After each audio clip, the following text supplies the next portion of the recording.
debate. Você é a favor que os estudantes paguem mensalidade em universidades públicas? Não seria injusto mesmo para quem tem condições de pagar? Porque a universidade, embora pública, é paga pelo contribuinte. Então não seria uma cobrança dupla? Por outro lado, a cobrança de mensalidade ajudaria a melhorar os investimentos nas instituições? Conseguiria reduzir as distorções?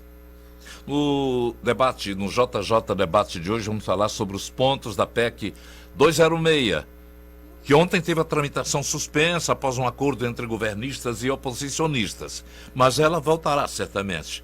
Pelo acordo, a proposta não vai ser votada enquanto não forem realizadas audiências públicas. Hoje, a gratuidade, entre aspas, aqui nas universidades públicas é garantida pela Constituição. Mas a PEC 206 prevê a cobrança apenas para quem puder pagar e a manutenção da gratuidade para quem não tiver recursos suficientes. O corte de renda ficaria definido pelo Poder Executivo. Participam do debate o general Peternelli, deputado federal por São Paulo, é do União Brasil, e ele é o autor do projeto. Guilherme Sampaio, vereador de Fortaleza pelo PT e presidente municipal da sigla. E você, claro, você que está acompanhando o nosso debate, pode fazer e mandar perguntas, questões pelo YouTube, Facebook, Twitter do Jornal Jangadeiro. Lembrando que pode enviar também comentários pelo 981 54 38 14. Deixa eu dar um bom dia aqui para os nossos participantes. General Peternelli, bom dia. Bom dia, Renato, Yuri, Guilherme, uma satisfação estarmos aí conversando, debatendo e com a certeza de que isso é que produz os melhores resultados. Muito obrigado pela sua participação. Guilherme Sampaio, seja bem-vindo também. Bom dia, Nonato. Prazer te rever. Bom dia, Yuri. Bom dia, deputado General Peternelli. Eu queria começar saudando esse acordo que foi celebrado ontem para que a emenda constitucional não avançasse, para que ela fosse objeto de audiências públicas, de um debate mais amplo. Nós estamos num momento que exige isso, né? Esse é um ano muito importante, um ano em que a população vai se posicionar sobre as definições estratégicas para o futuro do país. Não faria sentido uma matéria como essa, objetivamente muito polêmica, avançar no Congresso, divorciada desse debate de projeto de futuro para o país, que será traduzido nas eleições. Pronto, eu já vou começar pelo general Peternelli, até mesmo antes de perguntar a defesa do seu projeto, mas o senhor foi a favor também do adiamento, general? Eu fui a favor do adiamento, Nonato, e é muito bom nós entendemos que ela está agora na Comissão de Constituição e Justiça para admitir a viabilidade de estudá-la. Depois de admitida na comissão, ela vai depender do presidente da Câmara nomear uma comissão especial. Depois do presidente da Câmara nomear uma comissão especial, e tem que ter uma prioridade, que não pode ter muitas coisas especiais, vai depender dos partidos indicarem os membros da comissão especial. Depois de indicar, tem uma eleição presidente do relator. Depois do relator, ele tem que colocar inúmeras audiências públicas. Não só na Câmara, mas ao longo do Brasil. Depois que ele executar isso, ele vai apresentar um relatório. Depois de apresentar o relatório, ela é votada na comissão especial. Se ela passar na comissão especial, vai depender para ela entrar no plenário. Se ela for colocar no plenário, como é uma PEC, depende de uma votação qualificada de 3/5 dos deputados. 308 deputados devem concordar com a atividade. Não é um turno, são dois turnos. Se ela for aprovada na Câmara, vai para o Senado e reflete o mesmo rito. Então nada é feito de mudança constitucional, tem todo o protocolo. Nesse caso específico, foi pedido uma audiência pública, né, para verificar a admissibilidade. A admissibilidade é por critério só técnico. Mas eu concordei tanto com a audiência pública, quanto também concordei com os adiamentos. O importante é nós estarmos debatendo como estamos fazendo agora com o Guilherme. E o que me levou, eu já ia perguntar qual é a defesa dessa sua proposta. Isso. Você mesmo colocou aí muito bem. A PEC propõe: quem pode, paga; quem não pode, não paga. E por que eu apresentei essa proposta? É porque muitas vezes a gente ouvia lá em São Paulo as pessoas dizerem assim: olha, toda essa classe trabalhadora é quem mantém a medicina de quem pode pagar. Chegam lá até como motorista. E eu sempre sou partidário do que a própria PT coloca, de nós tributarmos aqueles que têm mais recursos. Quando se fala de tributar as grandes fortunas, a herança ela é uma holding, você não tributa. Então, sempre que você tem uma oportunidade de fazer uma distribuição de renda, você deve fazê-lo. Essa foi uma ideia básica. E as pessoas perguntam assim: você acha justo, você que é trabalhador, pega ônibus, labuta, trabalha, né, pagar a faculdade do filho do seu patrão? Então, foi esse o foco de apresentar uma proposta. Antes disso, Nonata, Yuri, e o próprio Guilherme, eu fui estudar também para verificar como ocorre em outros países. Então, na OCDE, de 29 países, 20 deles cobram nas universidades públicas. Então, por exemplo, Austrália cobra, Estados Unidos, Reino Unido, França, Israel, Espanha, são mais de 20 que cobram a mensalidade. E também me baseei num relatório do Banco Mundial, feito para o Brasil, o último que foi realizado. Ele prevê que o pagamento em universidade pública por aqueles que podem pagar contribui para eliminar as desigualdades. E mais um detalhe ainda, Nonato: quando você paga a faculdade de um filho na universidade, você ainda pode deduzir do teu imposto de renda. Então você observa, o que nós estamos propondo é simplesmente uma possibilidade de ter mais recursos para uma universidade pública, para que ela possa empregar em ciência, tecnologia e inovação. Então, não seria, quem não pode pagar, continua sem pagar. Quem pode pagar, contribui, deduz do imposto de renda. Essa é a linha básica. Eu poderia dar outros exemplos que levaram a proposta. E isso é para que a gente possa debater e chegar a um consenso. Okay. A própria deputada Tabata, ela propôs que a pessoa pagasse depois, como é na Austrália. Depois de formado, um percentual pequeno do seu salário, 2%, 3%, para pagar a faculdade. E algumas pessoas sugerem ao contrário, que você, depois de formado, se formou em medicina, nos anos subsequentes, você trabalhe um dia por semana gratuitamente no SUS. São ideias que eu acho válida que a gente converse e busque um consenso, de tal forma que quem pode contribua com aquele que não pode pagar. General, a gente vai ter oportunidade de ouvir os critérios para saber quem pode e quem não pode. O senhor falou que os Estados Unidos, o pagamento de anuidades não é como se propaga geralmente, não. O governo participa com 1/3 dos custos, além de doações privadas incentivadas por leis de renúncia fiscal e operações do mercado. Agora, países mais ricos não cobram. Por exemplo, Noruega, Dinamarca, Portugal, Finlândia, Suécia, Eslováquia, Turquia, França, Alemanha, Eslovênia. Mas a situação... Pois não. A França cobra. A França, eu não falei da França. Falei França, eu tenho na lista aqui de que... Não, mas vamos deixar aqui, dar o espaço para o debate dos senhores, dando o Guilherme Sampaio aqui a oportunidade de dizer, você considera a favor, Guilherme?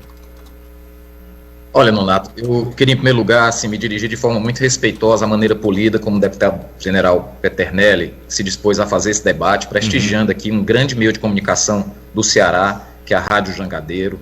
Deputado, eu acho que isso é muito importante. E com esse respeito, eu queria me colocar muito claramente, a partir da minha experiência como um educador, e como há mais de 30 anos, e como um militante dos movimentos sociais em defesa do direito à educação há mais de 20 anos, considerando que essa proposta é um grave equívoco. Além de um grave equívoco, eu considero que ela deve ser arquivada já na Comissão de Constituição da Câmara dos Deputados, porque a Constituição Federal estabelece que a educação é um direito de todos. E eu considero, como muitos juristas, que isso é uma cláusula pétrea da Constituição. Nós estamos falando aqui do conceito de acesso universal ao direito à educação, que considero cláusula pétrea assegurada na Constituição Federal. Qual é a repercussão prática dessa escolha do legislador? Qual é essa repercussão prática dessa escolha que os constituintes fizeram? É que a sociedade toda contribui com seus impostos para que todos, sem nenhum tipo de discriminação, qualquer que seja, de natureza econômica, de natureza de origem, de cor, possam acessar a universidade pública. Portanto, o conceito de educação pública de acesso universal não deve incluir, e aliás, incluir a possibilidade de cobrança de mensalidade nas escolas públicas, nas universidades públicas, é abrir a porta para uma tese que está encontrando muito abrigo no atual governo e em muitos dos seus apoiadores. É bom lembrar que, sob o governo atual, a defesa inconteste de uma medida que tem muito mais impacto para o financiamento do acesso à educação superior do que essa proposta, que é o teto dos gastos. O teto dos gastos, nesses anos todos, já tirou mais de 100 bilhões de reais de financiamento para a educação. Ele tem impedido a ampliação dos institutos federais que cresceram tanto aqui no estado do Ceará. A discussão vai muito mais pelo caminho já apontado aqui pelo deputado na sua fala anterior, que é taxar as grandes fortunas, tratar do imposto de renda progressivo e aí sim contribuir para que um sistema tributário justo assegure aquilo que são direitos básicos de cidadania inscritos na Constituição Federal, entre eles o direito à educação. Por fim, Nonato, quero lembrar que o perfil dos alunos da universidade pública mudou radicalmente, especialmente do governo Lula para cá. Hoje, 70% dos alunos das universidades federais vêm de famílias que ganham até um salário mínimo e meio.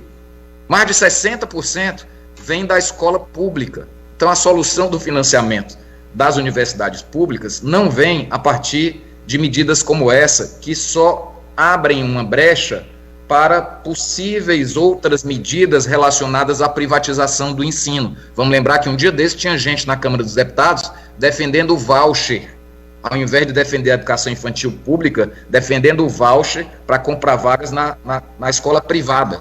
Então, acho que é um grave retrocesso a evolução dessa matéria na forma como estava, mas saúdo como uma excelente e democrática iniciativa a abertura do deputado e da Câmara dos Deputados a um debate mais amplo das formas pelas quais a gente pode seguir fazendo o que estava acontecendo desde o governo Lula, que é ampliando o espaço nas universidades para os filhos das famílias mais pobres do nosso país.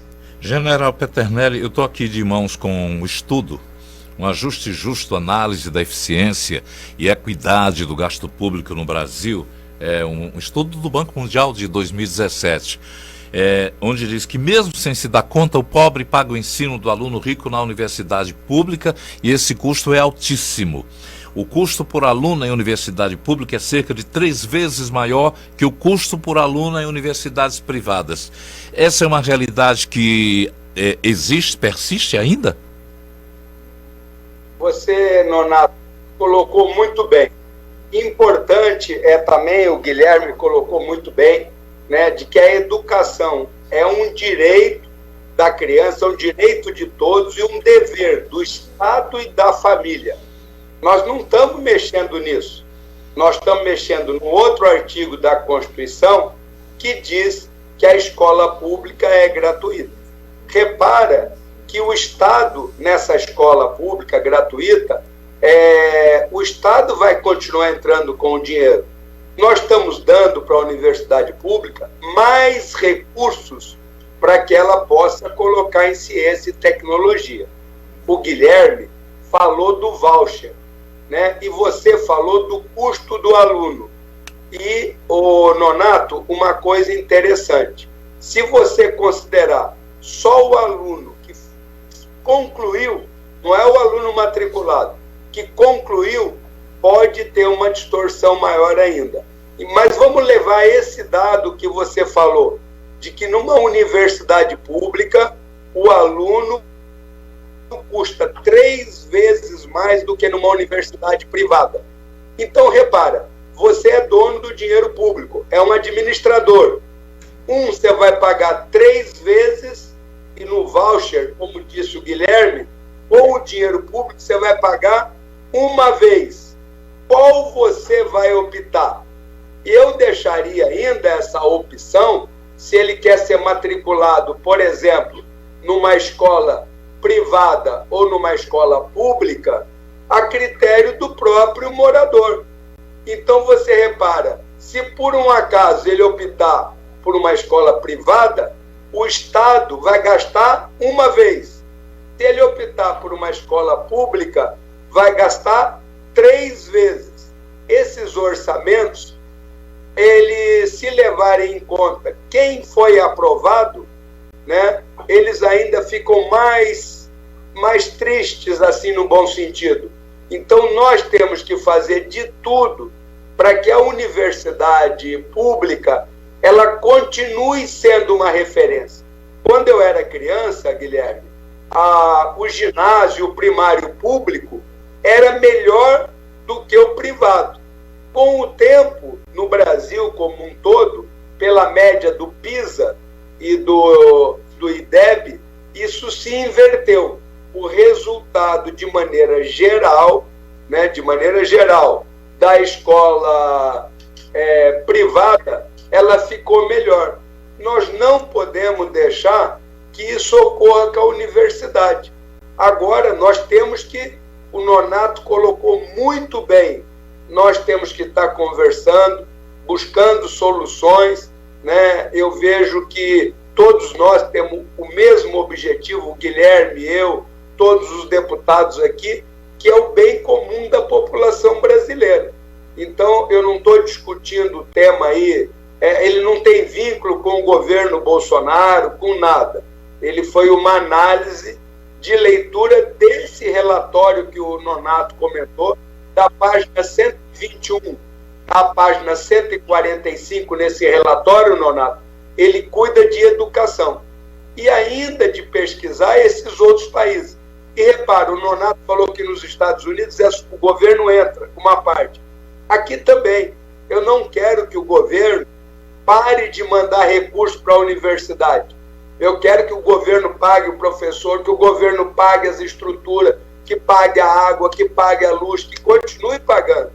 Essa proposta desse pagamento por quem pode pagar e que vai deduzir do imposto de renda, então não deixa de ser um incentivo, ele possa ser aplicado para a universidade em ciência, tecnologia e investimento, que vai beneficiar tanto o aluno que tem recurso, quanto o aluno que não tem recurso. O meu objetivo e o do Guilherme é exatamente o mesmo, uma qualidade da educação pública. E o debate com a população vai produzir o melhor resultado, para a gente verificar como podemos executar. Se paga durante o curso, se paga depois do curso, se paga com trabalho voluntário. Eu acho válido, por exemplo, um aluno que fez medicina, no ano seguinte, um dia por semana, ele trabalha gratuitamente no SUS. É uma ideia, né? A população pode apresentar outras ideias e a conversa é o melhor resultado para nós buscarmos o que é melhor para a universidade pública brasileira. Agora, Guilherme, você não acha que isso já poderia ser colocado para que o aluno que estudasse na universidade pública pudesse fazer isso, prestar serviço, sem alterar essa a 206 pudesse alterar? Nonato, você repara o que eu acho que está acontecendo? Viu, Nonato? Sabe o que eu acho que está acontecendo? Infelizmente, nós temos visto o Congresso Nacional pautar debates que não estão longe de ser a prioridade dos grandes desafios da educação pública. O bom da gente poder fazer um debate como esse é exatamente eu ter aqui a oportunidade de, como militante da educação, tentar convencer aqui o deputado general Peternelli a refletir um pouco mais sobre essa proposta. Sabe por que, Nonato? Que a universidade pública custa mais caro do que a universidade particular? Porque a universidade pública é melhor do que a universidade particular, em média, no país. E universidade, escola boa, é para custar aquilo que garante qualidade mesmo. É para ter professores bem remunerados, é para ter estrutura adequada, é para ter laboratórios bem preparados. Alguém está perguntando aqui, por exemplo, quanto custa o ITA? Quanto custa o IME, que são escolas de nível superior, militares, da melhor qualidade? Eu sou capaz de apostar, inclusive, que a bolsa. Sou capaz de apostar que custa muito mais do que a média das universidades públicas. E eu defendo que continuem assim. Então, nós não podemos discutir o modelo educacional do Brasil separado da realidade social do país. Comparar a estrutura da sociedade brasileira com a Austrália, com os Estados Unidos, com a Espanha, é um equívoco em termos de desenho de política pública grave. O grande desafio da educação brasileira é voltar a garantir as condições para aquilo que está lá no Plano Nacional de Educação, que infelizmente está interditado por causa da emenda constitucional do teto dos gastos. É isso que nós deveríamos estar discutindo no Congresso, revogar o teto dos gastos, porque ele nos impede de cumprir a meta de garantir que 50% da população entre 18 e 24 anos esteja nos bancos das universidades. O grande desafio da educação superior no país é garantir o acesso da maioria da população, e especialmente daqueles que nunca chegavam na universidade, para um curso superior.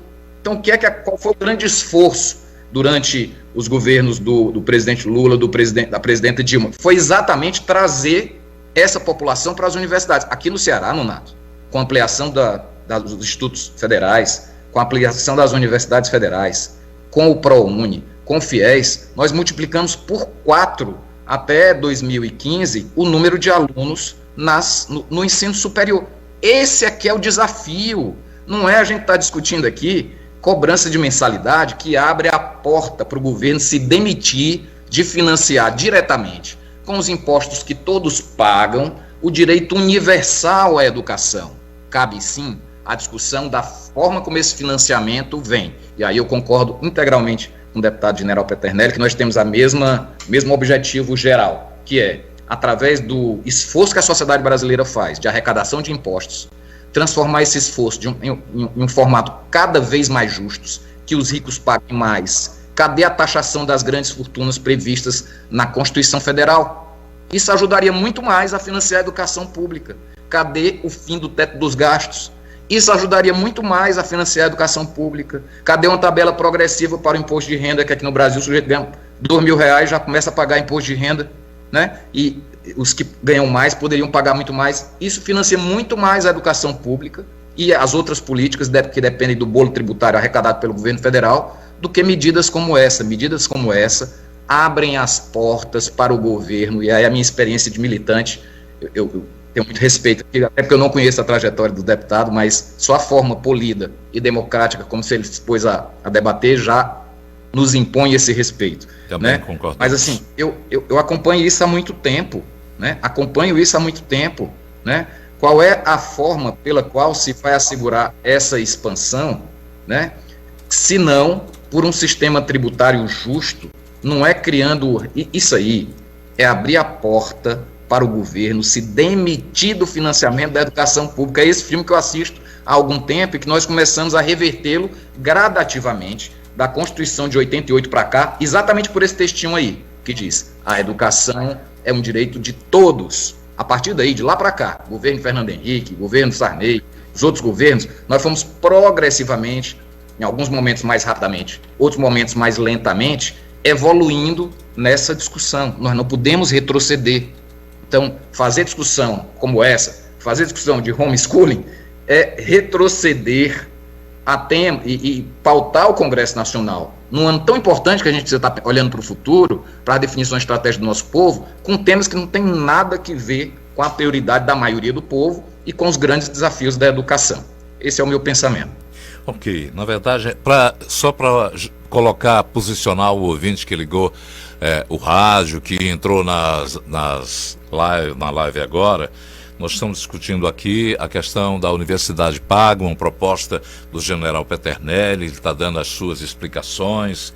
De tempos em tempos, a cobrança de mensalidade nas universidades retorna à ordem do dia, voltou agora com esse projeto, e estava para ser discutido na Comissão de Justiça da Câmara, foi adiado, oposição e situação bateram por o adiamento, para facilitar um pouco um tempo de discussão. É um projeto que atende a uma discussão, necessita de uma discussão, e o próprio general Peternelli foi favorável a isso. Com o debate do JJ desta quarta-feira, falando sobre Universidade Pública Paga. E temos pergunta, Yuri, que os internatos estão fazendo indagações aos dois participantes, Coronel Peternelli, General Peternelli, que é do União Brasil, e o vereador Guilherme Sampaio, do PT. Vamos lá, perguntas. Tem comentários aqui, Nonato. Olha, Maria Torres, ela diz que concorda com o deputado Peternelli, pois hoje a maior parte das vagas das universidades públicas estão com as pessoas ricas. O Raimundo, ele é contra, porque ele acha que os pobres, do jeito que o Brasil vão acabar pagando também. E João Paixão, ele é contra, porque acha que abre um precedente aí para estados e municípios passarem a cobrar no futuro também algum tipo de taxa para as instituições de ensino. O Breno, o comentário dele, ele teme que com o pagamento da mensalidade, o dinheiro escorra também para a corrupção. E o Sérgio pergunta aos dois o que eles acham nesse momento de debate sobre ensino, educação, o que eles acham do governo federal bloquear recursos neste momento para a área. Vou começar com o general Peternelli. Pois não, general? Você está me ouvindo? Tentando aqui o contato. Estou te ouvindo. Pois não. Concordo plenamente que o que nós temos mais importante no país é a educação. Então, nós temos que executar de todas as maneiras, executar as atividades de tal forma que recursos que envolvam a educação não sejam contingenciados. Não tenho a menor dúvida disso. E volto a concordar com o Guilherme também, de que a educação é um direito de todos e dever do Estado e da família. Então, é muito importante nós estarmos sempre com esse dado na cabeça, e o que nós temos de fundamental é a educação infantil e a educação básica, e o Ceará é um bom exemplo nessa educação infantil e na educação básica. O general tem um compromisso agora, estou recebendo a informação, e infelizmente o senhor vai nos deixar agora, não é isso, general? Eu gostaria, Nonato, eu nunca faltei na Câmara, já perdi uma votação na Comissão de Constituição e Justiça, mas eu acho tão importante esse diálogo, gostei muito aí de conversar com o Guilherme, que eu me coloco à disposição para voltar, né, não só sobre esse tema, sobre outros temas que sejam necessários. Ele falou do teto de gasto, é um assunto para ser debatido. O teto é pedir dinheiro emprestado, né? Porque o nosso orçamento, hoje, ele não atende às necessidades dos gastos públicos. Então, todo ano, o governo emite títulos da dívida interna. É como se eu pedisse dinheiro emprestado no banco. Vou pedindo dinheiro emprestado no banco, vou pedindo dinheiro emprestado no banco. Então, colocou-se esse valor de tal forma que o que se pede emprestado não ultrapasse muito. Ele traz vantagens, porque você não se endivida muito, mas, ao mesmo tempo, dificulta alguns investimentos, e não resta dúvida que também, nesse caso, o diálogo, buscando um equilíbrio, vai também favorecer, e é importante que a população acompanhe. Eu agradeço a Rádio Jangadeiro, a você, Nonato, ao Yuri, e em especial ao Guilherme. Estou sempre à disposição, meu gabinete está à disposição, minhas redes, para as pessoas se comunicarem, fazerem perguntas, também está sempre à disposição. Obrigado aí a vocês, deixo aí a minha continência para todos e vou correndo lá na Comissão de Constituição e Justiça e de Educação, que eu faço parte também. Muito obrigado a todos. Nós agradecemos muito ao general Peternelli a possibilidade de participar desses momentos, e numa outra oportunidade a gente certamente voltará a convidá-lo aqui para ele expandir mais ainda, detalhar com prioridades o seu projeto. Muito obrigado.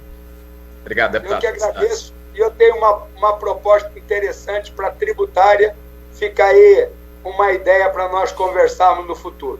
Obrigado. Um forte abraço. Já vamos agendar. A todos que estão ouvindo a Rádio Jangadeiro. Muito obrigado. Então ficamos agora com o vereador Guilherme Sampaio. Guilherme, você ouviu aí as colocações feitas nas perguntas que chegaram? E tem perguntas aqui que eu gostaria até mesmo de ampliar aqui para você que vai permanecer mais com um tempinho aqui com a gente. Acabei perdendo aqui. Exatamente. Mas vamos lá. A Cici Sanford. Excelente debate. Guilherme Sampaio sempre cirúrgico em suas pontuações. Até quando a ganância e o egoísmo camuflado de preocupação com a economia prevalecerá em prol do verdadeiro bem comum? A Maria de la Paz Pinto, muitos daqueles que podem pagar são os mesmos que usam FIES. E a pergunta aqui do Nilson, também acompanhando a gente. Qual é a visão que você diz, por exemplo, para quem ainda há pouco na pergunta do cidadão foi Raimundo? Sérgio. Sérgio perguntando o que acham do governo federal bloquear recursos nesse momento para a educação, Guilherme. Então, Nonato, primeiro eu vou fazer uma breve referência à pergunta de um ouvinte que eu acho que é muito importante a gente esclarecer. A partir do governo Lula, a política de cotas raciais e também de cotas para as escolas públicas mudou radicalmente o perfil do aluno da universidade pública. Então, hoje, 70% dos alunos das universidades públicas não são de famílias ricas, são de famílias que têm renda de até um salário mínimo e meio, graças a essas políticas. 60% vem de escolas públicas, ou seja, em tese, são filhos e filhas da classe trabalhadora que recorrem à escola pública como opção de formação dos seus filhos. Então, não é mais verdade, desde 2002, 2003, 2004 para cá, que predomina na universidade pública, entre os alunos, os filhos e filhas das famílias mais ricas. Exatamente por isso que essa discussão sobre cobrança de mensalidade é um grande risco, é uma porta aberta para, no futuro, essas mensalidades serem cobradas não só, como disse o deputado, de famílias com melhor poder aquisitivo, mas também de forma generalizada. E o governo federal ir tirando o corpo fora da sua obrigação de financiar a educação, como já está fazendo. É isso que o ouvinte perguntou. Foi cortado agora, Nonato, 14,5% do orçamento da educação. Sabe quanto é que é isso? 3,2 bilhões de reais. O governo federal já está fazendo isso. Por isso que eu me animei muito com a abertura do deputado ao debate, porque talvez isso nos permita convencê-lo que essa proposta é absolutamente inconveniente. Ela está longe de ser o que a gente precisa discutir para ampliar o acesso da população ao ensino superior e recuperar aquela... Houve uma queda aí na comunicação, mas o que o vereador Guilherme Sampaio estava falando... Agradeço aí a... Pois não, é que o sistema público viveu uma considerável expansão. Ele citou a partir do ano 2001, de 2000 a 2015, né? As matrículas mais do que dobraram, pularam de 880 mil para 1.800.000, ampliando também o número de universidades públicas pelas cidades do interior, não é, Guilherme? É verdade. E no Ceará a gente tem esse registro muito explícito. Hoje a gente tem campos de universidades federais espalhados por todo o Ceará. A Universidade Federal aqui, no Ceará, ela passou 40 anos, como a gente diz, na beira da praia aqui em Fortaleza. 40 anos, né? Hoje a gente tem Cariri, hoje a gente tem a região de Sobral, hoje a gente tem campos em vários locais do Ceará, sem falar nos institutos federais que garantiram a ampliação radical do acesso da população que vivia, inclusive nos municípios do interior, a formação universitária. E nós sabemos muito bem o impacto que isso tem na vida das pessoas. Recentemente eu fui dar uma palestra para pais de alunos de escolas públicas sobre a importância da parceria da família e da escola para a educação, e eu lembrava para eles que o impacto da educação na renda futura é radical. Um garoto que termina o ensino fundamental em relação a quem não termina, ganha 35% a mais de renda futura. Um garoto que termina o ensino médio ganha 2 vezes a mais de renda futura. Um garoto que termina o ensino superior, em média, ganha 3 vezes mais na renda futura. Sem falar nos outros impactos do acesso à educação, na saúde, né, nos cuidados de saúde, enfim, nos direitos de cidadania de forma geral. Então a educação continua sendo um dos instrumentos mais potentes no combate à cruel estrutura de desigualdade do nosso país. E, por fim, o comentário sobre a proposta do deputado a respeito do teto de gastos. Né? É fundamental que a gente revogue o teto de gastos. Essa explicação sobre o pagamento de juros a banco é uma explicação muito superficial, porque, na realidade, nós destinamos mais de 50% do orçamento da União, ou seja, 50% de tudo que a gente paga de imposto, Nonato, é para pagar juro. Mas não é para pagar juro ao crédito amigo do BNB, não, Nonato, que o juro é razoável. É para pagar juro para 1% da população que concentra 50% da riqueza. Essa é a real. Para esses, não tem teto de gastos. Não existe teto para pagamento de juros. Eles estão com seus ganhos preservados. Mas para ampliar a Universidade Federal, tem teto. Para ampliar o Instituto Federal, tem teto. Para ampliar despesas com assistência social, tem teto. Esse é o debate político que nós precisamos travar nas eleições. Tem nada que a Câmara dos Deputados agora está antecipando definições estratégicas quando o país vai refletir sobre todas as diretrizes que a gente quer para a construção de uma sociedade igualitária, justa e democrática, e as eleições são para isso. Né? Eu vi recentemente essa discussão sobre homeschooling. O que é homeschooling na vida do povo, Nonato? O povo quer creche para botar seu filho, deixar lá ele ser cuidado, aprender a ler, aprender a escrever, ser estimulado, ter 4 refeições e poder trabalhar. Então, meia dúzia de gato pingado que acha que escola deturpa, escola forma comunista e quer educar o menino em casa, esquecendo que o direito à escola é da criança, não é do pai, é da criança. Né? Aí, de repente, sem nenhuma discussão temática, sem a Comissão de Educação debater, sem um debate mais aprofundado, isso aparece de urgência na pauta do Congresso, na Câmara, e é aprovado e agora está no Senado. Isso é muito grave. Né? Os problemas da educação são outros e a gente precisa dar limite a essas distorções que estão acontecendo no Congresso Nacional. Eu tenho ainda 2 minutos, até lembrar de tudo que você falou aí, ademais os projetos que criam mensalidades raramente explicam como é que funcionaria o sistema, qual é a regra para identificar a partir de que nível econômico poderia ser a pessoa não pagar. Nonato, que pena que a gente não perguntou isso ao deputado, né? Pois é. Porque a emenda dele diz assim, a emenda diz que as universidades, cada um é que vai decidir. Aí eu te pergunto, Nonato, classe média, digamos o sujeito que ganha 5 mil, 6 mil reais, classe média alta, né, já pagou escola particular a vida toda para o filho, pôde pagar, etc, etc. Esse sujeito é para ele pagar também a universidade pública, já que ele está entre os mais ricos, a maioria do nosso povo aqui em Fortaleza ganha até 2 salários mínimos. Essa política está correta? Então, quem é que vai dizer isso? O texto do projeto da emenda apresentada não estabelece. Então, é um risco. Não é prioridade, é um retrocesso. E eu até fiquei mais animado hoje, porque eu vi a postura do deputado aberta, o recuo, e a postura aberta ao debate. Então, às vezes, a gente encontra pessoas muito fechadas, né, a ouvir nesse momento atual do debate político nacional. Fiquei até mais animado com esse recuo, porque eu acho que a gente vai ter sucesso em barrar esse retrocesso. Ok, quero agradecer. E, aliás, falar aqui, dar uma citação que, de modo silencioso, a universidade pública brasileira se transformou, como o Luiz Augusto Campos, que é professor de Sociologia do Instituto de Estudos Sociais da Universidade do Estado de São Paulo, ele diz: as políticas de cotas serviram não apenas para democratizá-la, mas também para justificar a sua própria existência. No momento de estagnação do sistema, a cobrança de mensalidade serve mais ao sucateamento e menos à sua manutenção. Guilherme, a nossa admiração, obrigado por estar conosco sempre quando é necessário se discutir temas tão importantes, e a gente gravita em torno das ideias que são esclarecedoras suas. Grande abraço, meu querido. Um abração, Nonato. Tudo de bom, Yuri. Bom dia. 10h49 agora.